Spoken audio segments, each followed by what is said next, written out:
Artificial intelligence is presenting a real challenge to the American workforce. A fresh new report shows more than 10,000 jobs have been cut so far this year due to the rise of generative AI in private companies. Bank of America's CEO talked about the impact of AI on job growth on Face the Nation Sunday. AI gives you a place to go that we've never been able to go before. In other words, there are jobs that take text, think about it, and produce it. Many jobs in our company, our research team.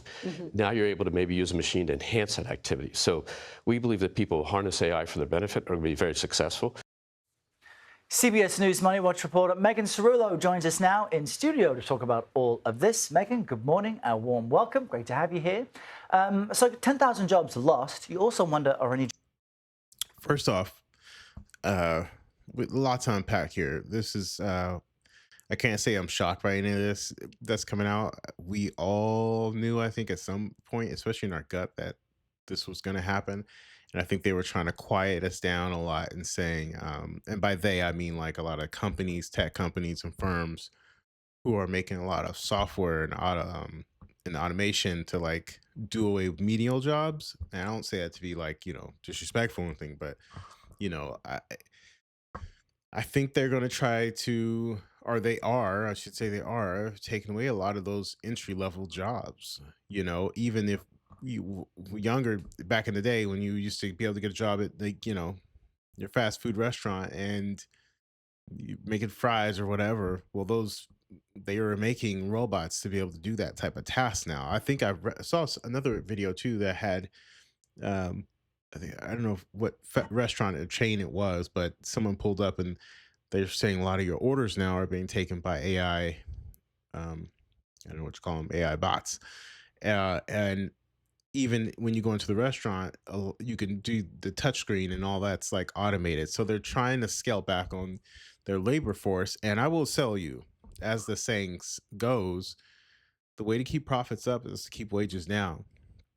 Well, if you can eliminate a lot of your overhead by just using AI and paying a licensing fee, as a business owner, I don't know why you wouldn't, unless your business thrives on just human interaction, which, my opinion, I think most businesses need human interaction. I think uh, the more and more we get into AI, I think the more and more people will crave that human interaction. So the business that is able to cater to that, I think is gonna be able to do really well. But that's just my take.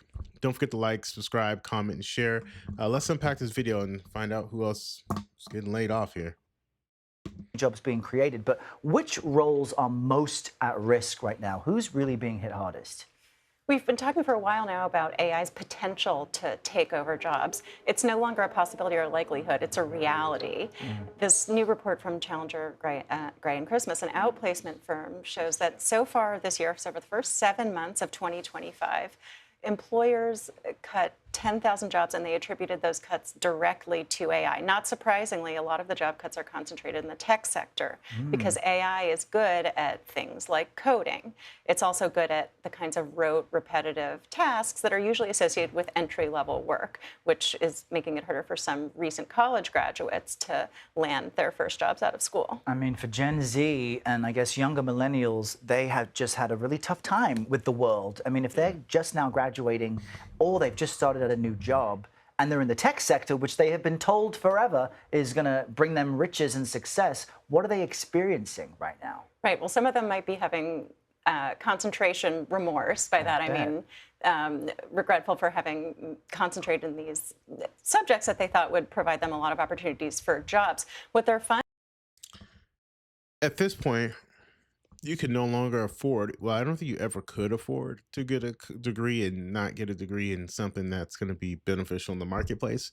But now you have to be very methodical and strategic because like the report is saying, people are graduating, especially what we used to think used to be like the high paying job, which is the tech field, is no longer like software engineers. I don't even know if I would go that direction at this point. Coders and all that stuff. And I remember when graphic design used to be like, ooh, if you get into graphic design, now they have like some standard programs that really do good on graphic design that you don't have to be a graphic designer for. So you really have to be thoughtful when you are going to these different institutions to get educated. Um, I think cybersecurity is probably going to always have a need for that, if for now anyway. But this is kind of, I don't want to say it's scary, but doesn't make you feel good for sure. Because most of us, especially the young people coming out of college, getting into the workforce, and even us older millennial people who are in the workforce, like we're not in positions to where we still need a job. You still need for some income. You still need benefits. You still need all that good stuff. So all of these massive cuts and layoffs is just, I don't know. It's not making anyone feel any good right now. Everyone's on the edge because let's face it, most of us have debt. Most of us have student loans.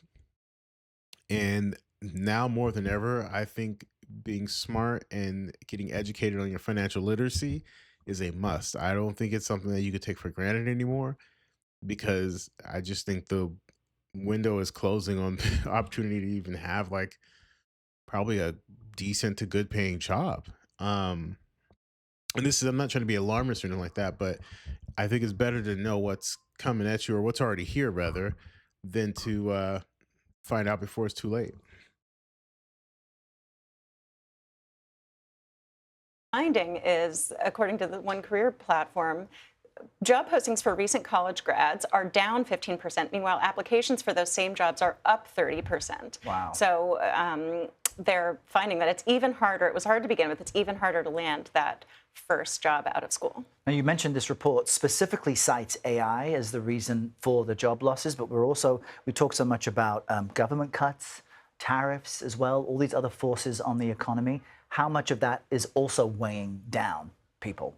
There are a lot of, like you said, there are a lot of factors at play here, and it's not fair to attribute all of these cuts to AI because we have tariffs and policy and economic uncertainty, which is weighing on businesses. And they are saying that that's causing them to pause investment and pause hiring decisions because they're anticipating that their own costs are going to go up. And where's a good place to cut costs? On labor. So they're cutting back on hiring and they're laying workers off. In the retail industry, for example, goods importers are anticipating having to pay higher costs on a lot of their imports, and that's going to affect their bottom lines and in turn affect hiring. Yeah, tough situation for so many people, but they should follow your reporting. I know you also give advice on what you can do with this brand new world we're in. Megan Cirillo, great to have you with us this Tuesday. Thanks, Sarah. Well, again, not to be alarmist, but I do think now is the time to prepare because I don't know how much more time you'll be able to just, without the proper training in AI and all these different fields, where we'll be able to jump back in and get a job anymore, especially if you have a job in some of these tech sectors.